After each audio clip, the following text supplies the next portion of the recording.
Hi viewers, আমি রেহান হোসেন। আজকের টিউটোরিয়ালে আপনাদের স্বাগতম জানাচ্ছি। আজকের টিউটোরিয়ালে আমরা দেখব কিভাবে একটা মিডিয়া ফায়ার অ্যাকাউন্ট ক্রিয়েট করা যায় এবং তাকে ব্যবহার করা যায়। মিডিয়া ফায়ারটা হলো কি? মিডিয়া ফায়ারটা হলো আপনার একটা অনলাইন স্টোরেজ, যার মাধ্যমে আপনারা অনলাইনের মধ্যে হাজার হাজার ইনপুট, আপনাদের পার্সোনাল ইনপুট রাখতে, আপনারা ইনফরমেশন রাখতে পারেন এবং ইনপুট করে। চলুন আমরা যাই কিভাবে মিডিয়া ফায়ার অ্যাকাউন্ট ক্রিয়েট করবেন। ব্রাউজারে গিয়ে লিখব media fire.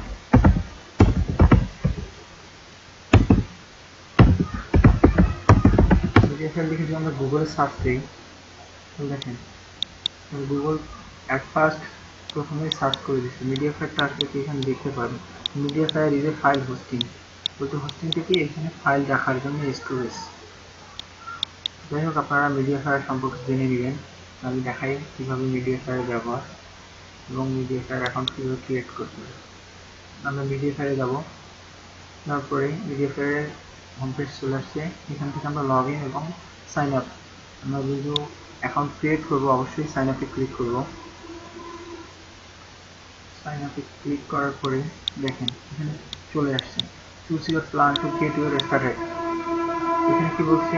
Basic, pro, business. বলতে বেসিকটা শুধু ফ্রি, বাকিগুলো কিন্তু আপনাকে কিনে নিতে লাগবে। মান্থ এত, এটা বিজনেসের জন্য এত। যাই হোক, আমরা যেহেতু ফ্রি ইউজ করবো, টাকা যেহেতু আমাদের টাকা দিয়ে কিনে ইউজ করা তো কেমন না, তো আমরা ফ্রি ইউজ করবো। ইউজ করার জন্য আমরা কী করবো? সাইন আপ করবো আর গেট স্টার্টে ক্লিক করবো। গেট স্টার্টে ক্লিক করলে আপনার ইনফরমেশনের জন্য, আপনার পার্সোনাল ইনফরমেশনের জন্য একটা ফর্ম আসবে। এই ফর্মটা আমাদের ফিল আপ করতে হবে। চলুন আমরা ফর্মটা পূরণ করে ফেলি।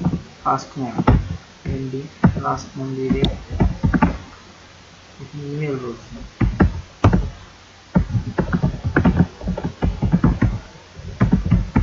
পাসওয়ার্ড দিয়ে দিই।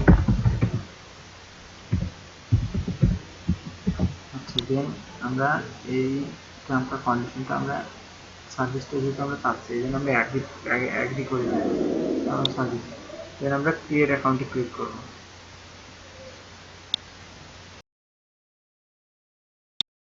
দেখতে পাচ্ছি আমরা আমাদের অ্যাকাউন্টে ক্রিয়েট হয়ে গেছে। Welcome to your new file and page, আপনার এই দেখাচ্ছে এগুলো আমরা আপলোড করতে পারি। আমরা এখন আপলোড করবো না, আমরা পরে করবো, আমরা ক্লোজ করে দিই। দেখুন এটা আপনার মিডিয়া ফায়ারের হোম পেজ। বলতে আপনি যে সাইন আপ করলেন, এই যে দেখেন আমি এমনি রায়ান স্ক্যান করলাম, তো চলে আসছে। তো এখান থেকে আমরা প্রোফাইলটা এডিট করতে পারি। আমরা চলুন প্রোফাইলটা এডিট করি। এখান থেকে এডিট ইউজার নেমে ক্লিক করি।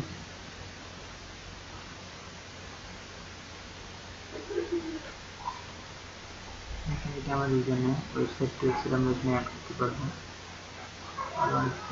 পাসওয়ার্ড চেঞ্জ করতে পারবো। ভালো, আমাদের ইউজার নেম এটাই থাকে, আমরা চেঞ্জ করবো না। এখানে অ্যাকাউন্ট সেটিংয়ে গেলে আপনি দেখেন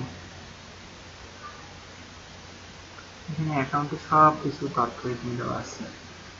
আপলোড অপশন আছে, ডাউনলোড অপশন আছে, কাস্টমাইজ, সিকিউরিটি পারফরমেন্স, সব কিছুই এখানে আছে। আর এটা দেখেন, এটার কিন্তু সর্বোচ্চ আপনার স্টোরেজ হলো 10 জিবি। আমি আগামীতে আমি দেখিয়েছিলাম আপনি ড্রপ বক্সে দেখেন, ড্রপ বক্সটা 2 জিবি হবে, কিন্তু এটাতে 10 জিবি। এটা হওয়ার কারণ কি? আসলে এই কারণটা হলো ড্রপ বক্সটা আপনার বেশি পপুলার। ড্রপ বক্সটা আপনার ফাইল শেয়ারিং এর ক্ষেত্রে বা ক্লায়েন্ট আপনাকে যদি কোনো ফাইল আদান প্রদান করে, ম্যাক্সিমাম ড্রপ বক্সেই করে। এই জন্য ড্রপ বক্সের প্রায়োরিটি বেশি বা ইউজ বেশি। যাই হোক, কথা না বাড়ি চলুন আমি দেখাই কিভাবে আপনার ইয়েতে মিডিয়া ফায়ারে ফাইল আপলোড করা যায়। মিডিয়া ফায়ারে যাবো, আর মিডিয়া ফায়ারে থাকবো। এখানে আসার পরে দেখেন এখানে বলে দিচ্ছি, উপরে লেখা আছে আপলোড। তো এখানে আপনার কিছু ফোল্ডার শো করাবে। আপনি ফাইলে যদি ক্লিক করেন, ফাইল থেকে আপনি ফাইল করতে পারেন। আচ্ছা, আমরা কিছু না করে দেখেন এখানে দুটো অপশন আছে, ক্রিয়েট ফোল্ডার আর ক্রিয়েট টেক্সট ফাইল। আচ্ছা, আমরা ক্রিয়েট একটা ফোল্ডার করি।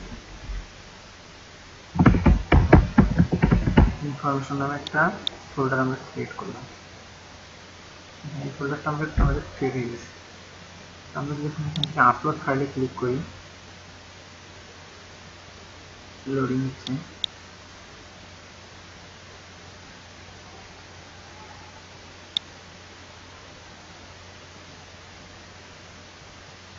সিলেক্ট ফাইল টু আপলোড, যে ফাইলটা আপলোড করবে সেটা আপলোড করার জন্য বলছি অ্যাড ফাইল। আমরা অ্যাড ফাইলে ক্লিক করব।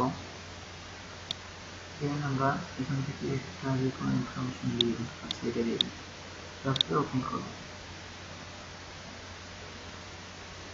এটা করলে দেখেন এখানে আমাদের ফাইলটা শো করা আছে, ফাইলটার নাম আর সাইজ শো করা আছে। দেন আমরা বিভিন্ন আপলোডে ক্লিক করব।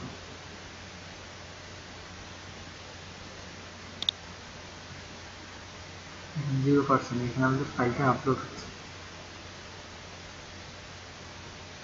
শেয়ার করতে বলতেছি, আমরা শেয়ার করব না, ডান করে দেব। এখানে আমরা কি ফোল্ডার করছিলাম, ইনফরমেশন। আমরা যদি এই ফোল্ডারের মধ্যে ক্লিক করি,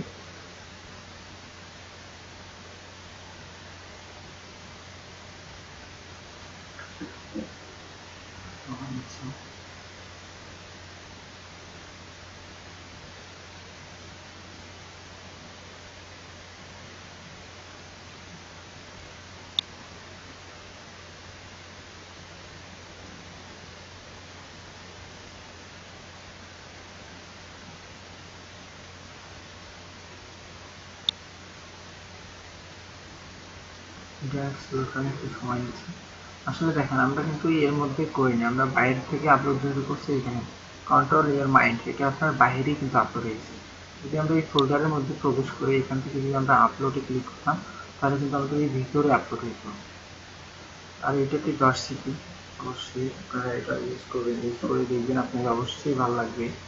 আমি নিজেও ইউজ করি মিডিয়াফায়ার।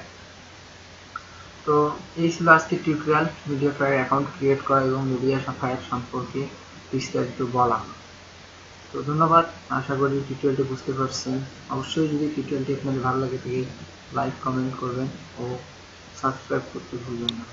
ধন্যবাদ।